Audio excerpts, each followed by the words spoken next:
دیکھیے، ہر مسلمان پر فرض ہے کہ وہ اللہ کا علم یعنی اسلام دھرم کا سچا گیان حاصل کرے اور اسے دنیا کے ہر انسان تک پہنچائے۔ دنیا کے ہر انسان تک نہیں پہنچا سکتا تو کم سے کم دل میں فکر تو رکھے اور جتنی کوشش ہو سکے جہاں تک ہو سکے اسے پھیلائے۔ شیطان کے فرقہ پرستی کے جال سے باہر نکلے اور صحیح اور سچے اسلام کے پیغام کو سمجھے جو ایشوری رچنا کے آدھار پر ہے، اور اسے دنیا میں پھیلانے کی فکر لے۔ یہی راستہ ہے، اسی راستے سے اللہ تعالیٰ اپنا سچا راستہ بندے کو دکھائے گا اور اپنی ہدایت دے گا۔ جو جس حالت میں بھی ہے وہ اسلام کا پیغام پھیلائے۔ ہر انسان کے دل میں اللہ کی محبت کی آگ سلجھی ہوئی ہے، تو دل کو چاہیے محبت اور دماغ کو چاہیے ٹھوس دلیل۔ ٹھوس دلیل اللہ تک پہنچنے کے لیے، اللہ کو سمجھنے کے لیے، اپنے سچے بنانے والے مالک کو سمجھنے کے لیے۔ سب سے پہلی بات تو یہ ہے کہ ہمارے غیر مسلمان بھائی جو ہندو بھائی ہیں، ان کے دل دماغ میں اسلام کے خلاف بہت ساری غلط فہمیاں ہیں، تو ہم مسلمانوں پر یہ فرض ہے، ضروری ہے کہ ہم ان کی غلط فہمی دور کریں، انہیں صحیح اسلام کا پیغام بتائیں اور جو ان کی غلط فہمی ہے اس کو دور کریں۔ جو وہ اسلام کے بارے میں غلط گمان رکھتے ہیں ان کو صحیح بات سمجھا کر کے اس گمان کو دور کریں اور صحیح اسلام کا پیغام ان تک پہنچائیں تاکہ وہ سچائی کو سمجھ پائیں اور شیطان کے جال سے نکل کر اپنے بنانے والے سچے مالک کے سچے راستے کو پہچان جائیں۔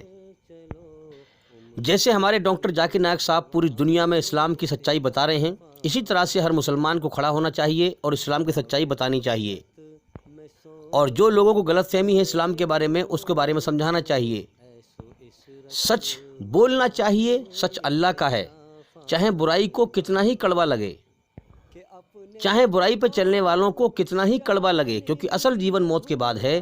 جو سچائی پہ چل کے مرے گا وہ موت کے بعد کے ہمیشہ کا جو جیون ہے اس میں کامیاب ہوگا۔ دنیا کی زندگی کھیل تماشا ہے، کبھی بھی ختم ہو سکتی ہے، اس لیے یہاں پر ہمارا امتحان چل رہا ہے، سچائی پر چل کے جائیں دنیا سے ہم۔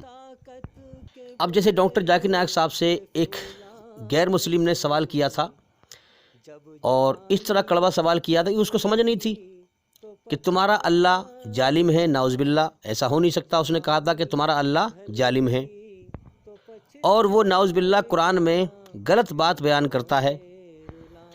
تو اس نے کہا کہ تمہارا اللہ ناانصافی کرتا ہے، نعوذ باللہ، ایسا نہیں ہو سکتا، اللہ کسی کے ساتھ ناانصافی نہیں کرتا۔ مگر اس نے کہا کہ تمہارا اللہ ناانصافی کرتا ہے کہ ہم انسانوں کو دنیا میں وہ بھیجتا ہے 50 سال کے لیے، 60 سال کے لیے، 70 سال کے لیے۔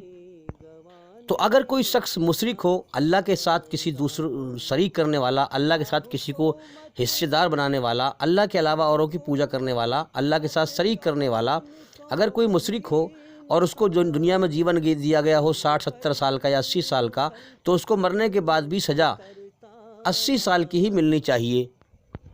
بھئی اگر اس کی 80 سال کی عمر ہے اور اللہ نے اسے پیدا ہی اس لیے کیا تھا کہ دنیا میں جا کر میری ہی عبادت کرنا، میرے ہی آگے سر جھکانا، میرے ہی آگے ہاتھ پھیلانا، میرا کسی کو حصے دار نہ بنانا، مگر اس نے یہ گناہ کیا 80 سال، اس نے اللہ کے ساتھ شریک کیا، تو اسے مرنے کے بعد ہم جو ہے دنیا میں آتے ہیں اور پھر 80 سال جیون جی کے مر گیا وہ، تو اسے مرنے کے بعد بھی 80 سال تک ہی سزا ملنی چاہیے، مگر اللہ تعالیٰ اسے ہمیشہ کے لیے جہنم میں، نرک کی آگ میں داخل کرے گا۔ یہ تو انسان کے اوپر جاتی ہے، انسان کے اوپر ظلم ہے، تو یہ اللہ تعالیٰ جاستی کرتا ہے، نعوذ باللہ۔ اس نے یہ سوال کیا، تو سوال کرنے والے نے کہا کہ اگر 80 سال اس نے جو ہے شرک کیا ہے، یہ گناہ کیا ہے، اللہ کے ساتھ کسی کو شریک کیا ہے، جس مقصد سے پیدا کیا ہے اس مقصد کو ہی مار دیا ہے، تو 80 سال اسے جہنم میں، نرک کی آگ میں سزا دینے کے بعد اللہ تعالیٰ کو چاہیے کہ اس کو جنت میں داخل کر دے، لیکن اللہ تعالیٰ اسے ہمیشہ کے لیے نرک میں ڈال دے گا، تو یہ تو انسان کے اوپر ظلم ہوا، جاستی ہوئی۔ تو میرے بھائیوں، یہاں پر غور کرنے کی ضرورت ہے کہ یہ ضروری تو نہیں ہے کہ جتنی دیر انسان نے ظلم کیا ہے اتنی ہی دیر اس کو سزا دی جائے۔ کیا آپ اس بات کو پسند کر لیں گے؟ اس مثال سے آپ بات کو سمجھیں کہ اگر کوئی بلاత్కాری انسان آپ کے گھر میں گھس جائے آپ سے پیچھے، اور وہ آپ کی ماں یا بہن کے ساتھ بلاత్కాر کر دے اور یہ کیس عدالت میں جائے، جب جج فیصلہ سنانے پہ آئے تو کیا آپ اس سے یہ کہیں گے کہ جج صاحب اس نے جو بلاత్కాر کیا تھا اس کو جو ہے 15 منٹ یا 20 منٹ لگے تھے بلاత్కాر کرنے میں، مان لو آدھا گھنٹہ لگا تھا، تو کیا آپ جج صاحب سے یہ کہیں گے جج صاحب کہ اس نے جو ہے آدھا گھنٹہ جرم کیا تھا تو اس کو آدھے گھنٹے کی ہی سزا ملنی چاہیے؟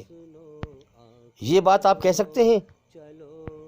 جبکہ لوگوں سے پوچھا جائے کہ بھئی بلاత్కాری کو کیا سزا ملنی چاہیے اگر تمہاری بہن یا ماں کے ساتھ کوئی بلاత్کار کر دے، تو کتنے لوگ کہتے ہیں کہ بھئی جو ہے اس کو عمر قید ملنی چاہیے، یا میں اس کو تڑپا کے مار دوں گا۔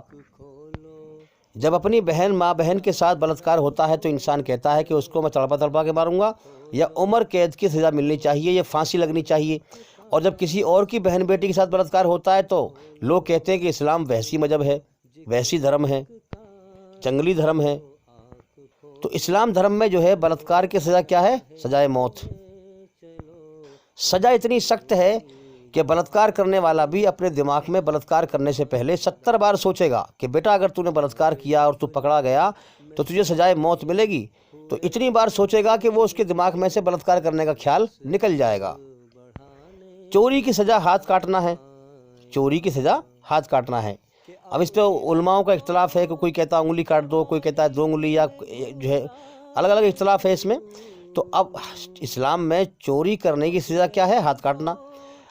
جب ہم اس قانون کو لاگو کر دیں گے دیش میں، تو جب چور کو معلوم پڑے گا بیٹا اگر تو نے چوری کی تو تیرے ہاتھ کٹ جائیں گے، تو اس کے دماغ میں یہ خیال 70 بار آئے گا، یہاں تک کہ اس کے دماغ میں سے چوری کرنے کا خیال نکل جائے گا۔ تو اس طریقے سے کرائم رک جائے گا، اپرادھ جو ہے کم ہو جائے گا، مٹتا جائے گا۔ تو اسلام میں جو قانون ہے وہ کسی انسانی عقل کا بنایا ہوا نہیں ہے، بلکہ آسمان سے آیا ہوا سنسار کے سچے مالک کا سچا قانون ہے۔ اب آپ بتائیں کیا آپ جج صاحب سے یہ کہیں گے جج صاحب اس نے آدھے گھنٹے میری بہن کے ساتھ بلاత్کار کیا تھا تو اس کو آدھے گھنٹے کی ہی سزا ملنی چاہیے، یہ آپ پسند کریں گے؟ تو اتنے خطرناک بلاత్کاری کو آپ صرف آدھے گھنٹے کی سزا دیں گے؟ اب آپ دیکھیں الگ الگ دیشوں میں جو ہے کسی دیش میں جو ہے بلاత్کاری کی سزا جو ہے عمر قید ہے، پھانسی ہے۔ اسی طرح سے بالکل بے بنیاد بات ہے، بالکل بے عقلی کی بات ہے، بنا دلیل کی بات ہے کہ اگر 80 سال اس نے جو ہے مشرک نے جو ہے شرک کیا ہے، اللہ کے ساتھ گناہ کیا ہے، تو اس کو نرک کی آگ میں 80 سال کی ہی سزا دی جائے۔ دیکھیے ہم انسانوں سے زیادہ ہمارے بارے میں کس جرم پر کیسی سزا ملنی چاہیے یہ ہمارے پیدا کرنے والے مالک کو ہی سب سے بہتر پتہ ہے۔ ہم یہ بات اس لیے بیان کر رہے ہیں تاکہ جو اسلام کے بارے میں لوگوں کو غلط فہمی ہے وہ دور ہو اور سچی بات کو وہ سمجھ جائے۔ تو میرے بھائیوں یہ ضروری نہیں ہے کہ انسان آدھے گھنٹے جو ہے ظلم کرے اور اسے آدھے گھنٹے کی ہی سزا ملنی چاہیے۔ اب آپ دیکھیں کہ ہٹلر نے لاکھوں کروڑوں انسان مارا اور اسے یہ کرنے میں، یہ کام کرنے میں، یہ اسکیم بنانے میں تھوڑے سے دن لگے۔ تو آپ کیا سمجھتے ہیں کہ اللہ تعالیٰ سنسار کا سچا مالک اس ہٹلر کو جو ہے ان تھوڑے سے دنوں کے لیے سزا دے گا نرک کی آگ میں، جن دنوں میں اس نے گناہ کیے تھے، جن دنوں میں اس نے اسکیم بنائی تھی اور لاکھوں کروڑوں انسانوں کو قتل کر دیا؟ تو ایک طرف جو ہے 6 ملین لوگوں کا ہٹلر نے قتل کیا، 6 ملین لوگوں کی جو ہے جان لے لینا، تو اللہ تعالیٰ کیا اسے سال 1.5 سال کی سزا دے گا نرک کی آگ میں؟ یہ تو اللہ کی طرف سے ناانصافی ہو گئی پھر۔ تو یہ کیسا انصاف ہوگا؟ آپ تو جو ہے اللہ کو ناانصاف بول رہے تھے، آپ کی تو نیت میں بھی ناانصافی ہے۔ اب آئیے آپ کی سوچ پر ذرا سوچتے ہیں کہ یہ دلیل کیا صحیح ہے؟ اگر ہر انسان سے یہ کہا جائے کہ بھئی جتنی سال کی آپ کی عمر ہے اتنی سال آپ گناہ کریں گے، اتنی ہی سال آپ نرک کی آگ میں جلیں گے، پھر جنت میں داخل کر دی جائیں گے، پھر تو ہر انسان دنیا میں کھل کے گناہ کرے گا، ایک سے ایک سنگین گناہ کرے گا۔ انہوں نے کہا بھئی موت کے بعد تو مجھے اتنی سال جو ہے نرک میں رہنا ہے، پھر وہاں سے نکل کے سورگ میں چلے جانا ہے، جنت میں چلے جانا ہے، تو لہٰذا جتنی میری عمر ہے اس میں کتنا ہی سنگین سے سنگین جرم کر لوں میں، مجھے تو صرف اتنے سال ہی جو ہے نرک میں رہنا ہے، جہنم میں رہنا ہے، پھر وہاں سے نکل جانا ہے۔ تو پھر تو دھرتی پر کوئی انسان جو ہے اچھے کام کرے گا ہی نہیں، جرم کرے گا وہ تو، اور سنگین سے سنگین جرم کرے گا، دھرتی فساد سے بھر جائے گی۔ تو اس سوچ سے تو کوئی بھی انسان اچھے کرم نہیں کرے گا دنیا کے اندر۔ انہوں نے کہا بھئی اتنی سال ہمیں دنیا میں رہنا ہے، پھر اس کے بعد میں جو اتنی ہی سال نرک میں بتا کر کے پھر سورگ میں چلے جانا ہے، وہاں جا کر اپنے مزے کریں گے۔ پھر تو ہر انسان یہ سوچے گا بھئی جو گناہ کرنے ہیں، جو گناہ کے مزے لینے ہیں یہیں پر لے لیں، اس کے بعد مرنے کے بعد دیکھا جائے گا۔ پھر تو تھوڑے سال ہی تو ہمیں جہنم میں رہنا ہے، اس کے بعد تو پھر جنت میں چلے جائیں گے ہم۔ تو اس طریقے سے تو کوئی بھی انسان پھر دھرتی پر نیک کام نہیں کرے گا، سب ظلم کریں گے، فساد پھیلائیں گے۔ تو بھئی اس طریقے سے تو ہر سارے لوگ جو ہیں برائی میں پڑ جائیں گے دنیا میں۔ اب آئیے بڑھتے ہیں آپ کے اگلے سوال کی طرف، جو آپ نے کہا کہ نعوذ باللہ اللہ تعالیٰ سنسار کا مالک ظالم ہے، وہ ظلم کرتا ہے۔ دیکھیے، ہر انسان کے اندر اللہ کی بنائی ہوئی رچنا ہے۔ رچنا کیا ہے؟ اچھائی میں سکون، برائی سے بے چینی، گھبراہٹ، غلطی پر پچھتاوا، شرم کا مادہ، حیا کا مادہ، اکڑنے کا مادہ، جھکنے کا مادہ، یہ تمام چیزیں ہیں۔ اللہ نے دو راستے دکھائے ہیں کہ اچھائی پہ چل، اسی لیے ہم دیکھتے ہیں جب ہم اچھائی پہ چلتے ہیں تو ہمارے اندر سکون پیدا کر دیتا ہے، اور جب برائی پہ چلتے ہیں تو بے چینی پیدا کر دیتا ہے۔ تو اللہ کی طرف سے سنکیت ہے کہ اچھائی پہ چل۔ اب ہم دنیا میں دیکھ رہے ہیں کہ دھرتی پر زیادہ تر انسانوں کی بھیڑ اللہ کی بنائی ہوئی رچنا کے خلاف چلتی ہے، مگر اللہ تعالیٰ ان کو پھر بھی کھانے کو دے رہا ہے، پینے کو دے رہا ہے، ان کو پال رہا ہے، کیونکہ قرآن میں کہا گیا ہے الحمدللہ رب العالمین، ساری تعریف اللہ کے لیے ہے جو سارے جہانوں کا پالنہار ہے۔ تو بے شک تعریف کے لائق وہی ہے جو موت سے پوتر ہے، جو ہمیشہ سے تھا اور ہمیشہ رہے گا۔ سارا جہان اس کا پیدا کیا ہوا ہے، ہر چیز کو مرنا ہے، مٹنا ہے، اللہ کبھی مٹنے والا نہیں ہے۔ تو تعریف اللہ کے لیے ہے، اور پھر جو ہے سب کو پالنے والا ہے، اور الرحمن الرحیم، جو بڑا مہربان، بہت رحم کرنے والا ہے۔ تو قرآن نے یہاں کہا کہ اللہ تعالیٰ بہت مہربان ہے اور رحم کرنے والا ہے، سب کو پالنے والا ہے۔ تو میرے بھائیوں، اس دھرتی پر زیادہ تر انسانوں کی بھیڑ اللہ کی بنائی ہوئی رچنا کے خلاف چلتی ہے۔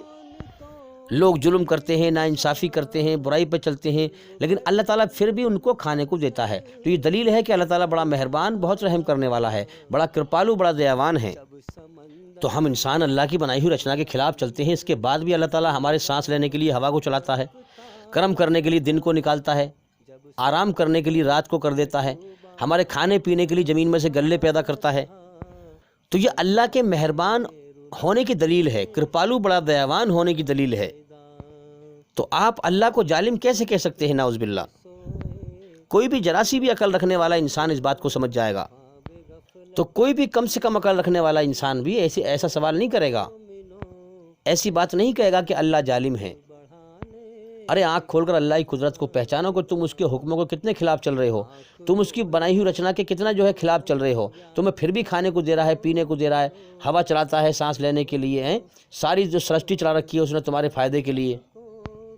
اب آپ ایک مثال سے سمجھیں، اگر آپ کسی فیکٹری میں کام کر رہے ہیں اور آپ اس فیکٹری کے جو نیم قانون ہیں اس مالک کے بنائے ہوئے، اس کے خلاف آپ چل رہے ہیں اور فیکٹری کو نقصان کر رہے ہیں، تو کوئی بھی فیکٹری مالک کیا آپ کو تنخواہ دے گا؟ پھر آپ اس کی فیکٹری کا نقصان کر رہے ہیں تو کوئی بھی مالک آپ کو تنخواہ دے گا کیا؟ اگر کوئی زیادہ ہی بڑھیا مالک ہوا تو آپ کو 1 مہینے 2 مہینے تک دے دے گا تنخواہ، بس وہ اس کے بعد نہیں دے گا آپ کو۔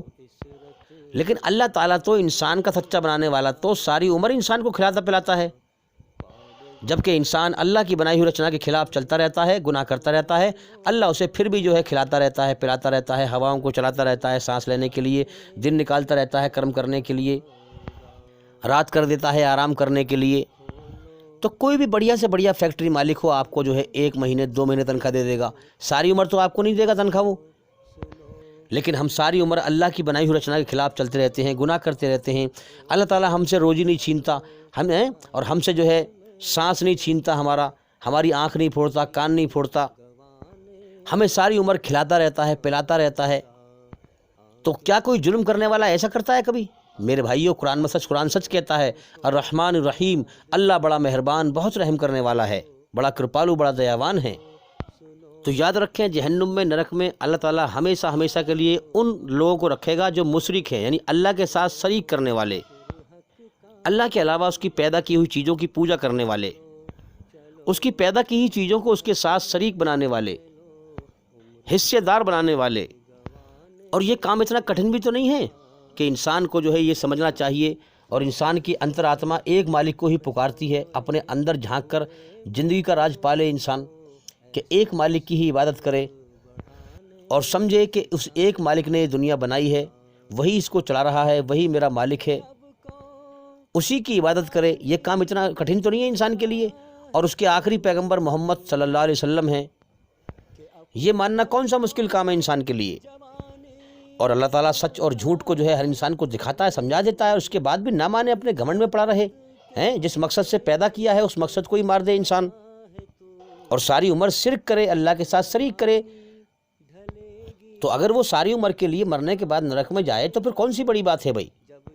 کیونکہ جس مقصد کے لیے وہ پیدا کیا گیا تھا وہ مقصد ہی اس نے مار دیا، پیدا ہونے کا مقصد ہی بیکار کر دیا۔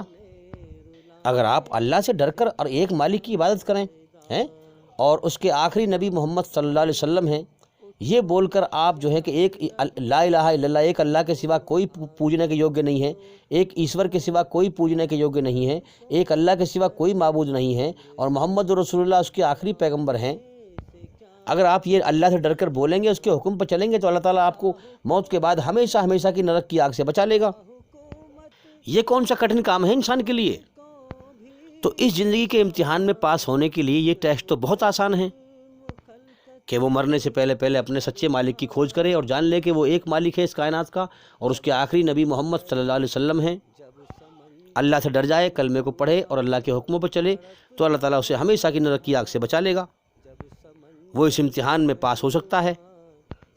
تو میرے بھائیوں، اللہ تعالیٰ کروڑوں ماؤں سے زیادہ پیار کرنے والا ہے اپنے بندے کو، اور صبح سے شام ہر وقت کی نافرمانی جو ہے دیکھتا ہے ہماری، کہ ہم اس کی بنائی ہوئی رچنا کے خلاف چل رہے ہیں، گناہ کر رہے ہیں، برائی پہ چل رہے ہیں، اور ہمارا انتظار کرتا ہے کہ میرا بندہ کب مجھ سے دل سے معافی مانگے اور اسے میں معاف کر دوں۔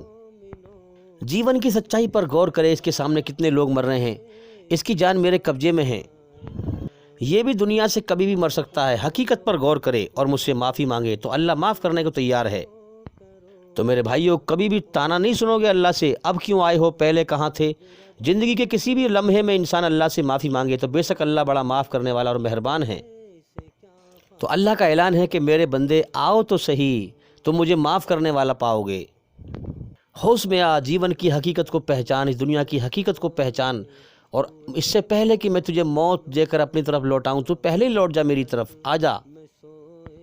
تو میرے بھائیوں، سنسار کا سچا مالک انسان کا سچا بنانے والا فرماتا ہے کہ میرے بندے، میں تجھ سے پیار کرتا ہوں، تجھے میرے حق کی قسم تو بھی مجھ سے پیار کر۔ تو دل کا قبلہ مجھے بنا اور چہرے کا قبلہ بیت اللہ کو بنا، کعبے کو بنا، تب تیری نماز مکمل ہوگی۔ یہ نہیں کہ دینداری کی آڑ میں دنیا داری چل رہی ہے، دنیا میں دماغ لگا ہوا ہے، ہر وقت اٹھتے بیٹھتے اور ہم نماز پڑھ رہے ہیں، نماز میں بھی دنیا میں دھیان ہے، تو دل کا قبلہ اللہ بنا۔ تو میرے بھائیوں، اس طرح سے دلیل دے کر اپنے غیر مسلم بھائیوں کو ہم اسلام سمجھائیں تاکہ ان کی سمجھ میں آئے۔ تو میرے بھائیوں، اسلام کا پیغام پھیلائیں، اسلام کا علم حاصل کریں، ہمارے چینل کے اندر جا کر کے ایک ایک کر کے سبھی ویڈیو دیکھیں اور سنیں تاکہ آپ جلدی جلدی سچائی کو سمجھ سکیں۔ امید کرتا ہوں کہ ہماری اس ویڈیو سے آپ کو کافی فائدہ ہوا ہوگا، اور بھائی انشاءاللہ زندگی رہی تو پھر ملاقات ہوگی۔ السلام علیکم ورحمۃ اللہ وبرکاتہ۔ اللہ کے آگے صاف دل سے توبہ کرو، امید ہے کہ وہ تمہارے گناہ تم سے دور کر دے گا اور تم کو جنتوں میں جن کے نیچے نہریں بہ رہی ہیں داخل کرے گا۔ اس دن اللہ پیغمبر صلی اللہ علیہ وآلہ وسلم کو اور ان لوگوں کو جو ان کے ساتھ ایمان لائے ہیں رسوا نہیں کرے گا، بلکہ ان کا نور ایمان ان کے آگے اور داہنی طرف روشنی کرتا ہوا چل رہا ہوگا، اور وہ اللہ سے التجا کریں گے کہ اے پروردگار، ہمارا نور ہمارے لیے پورا کر اور ہمیں معاف فرما، بے شک اللہ ہر چیز پر قادر ہے۔ لوگوں کا حساب اعمال کا وقت نزدیک آ پہنچا ہے اور وہ غفلت میں پڑے اس سے منہ پھیر رہے ہیں۔ ان کے پاس کوئی نئی نصیحت ان کے پروردگار کی طرف سے نہیں آتی مگر وہ اسے کھیلتے ہوئے سنتے ہیں، ان کے دل غفلت میں پڑے ہوئے ہیں۔ اے پیغمبر، میری طرف سے لوگوں کو کہہ دو کہ اے میرے بندو، جنہوں نے اپنی جانوں پر زیادتی کی ہے، اللہ کی رحمت سے نا امید نہ ہونا، اللہ تو سب گناہوں کو بخش دیتا ہے، بے شک وہی تو ہے بڑا بخشنے والا، بڑا مہربان۔ اور اس سے پہلے کہ تم پر عذاب آ واقع ہو، اپنے پروردگار کی طرف رجوع کرو اور اس کے فرما بردار ہو جاؤ، ورنہ بعد میں تم کو مدد نہیں ملے گی۔ اور اس سے پہلے کہ تم پر ناگہاں عذاب آ جائے اور تم کو خبر بھی نہ ہو، اس نہایت اچھی کتاب کی جو تمہارے پروردگار کی طرف سے تمہاری جانب نازل ہوئی ہے پیروی کرو۔ ایسا نہ ہو کہ اس وقت کوئی شخص کہنے لگے کہ ہائے اس کوتاہی پر افسوس ہے جو میں نے اللہ کا حق ماننے میں کی اور میں تو ہنسی ہی کرتا رہا، یا یہ کہنے لگے کہ اگر اللہ مجھ کو ہدایت دیتا تو میں بھی پرہیزگاروں میں ہوتا، یا جب عذاب دیکھ لے تو کہنے لگے کہ اگر مجھے پھر ایک دفعہ دنیا میں جانا ہو تو میں نیکوکاروں میں ہو جاؤں۔ ارشاد ہوگا کیوں نہیں، میری آیتیں تیرے پاس پہنچ گئی تھی مگر تو نے ان کو جھٹلایا اور شیخی میں آ گیا اور تو کافر بن گیا۔ اور اے مخاطب، جن لوگوں نے اللہ پر جھوٹ بولا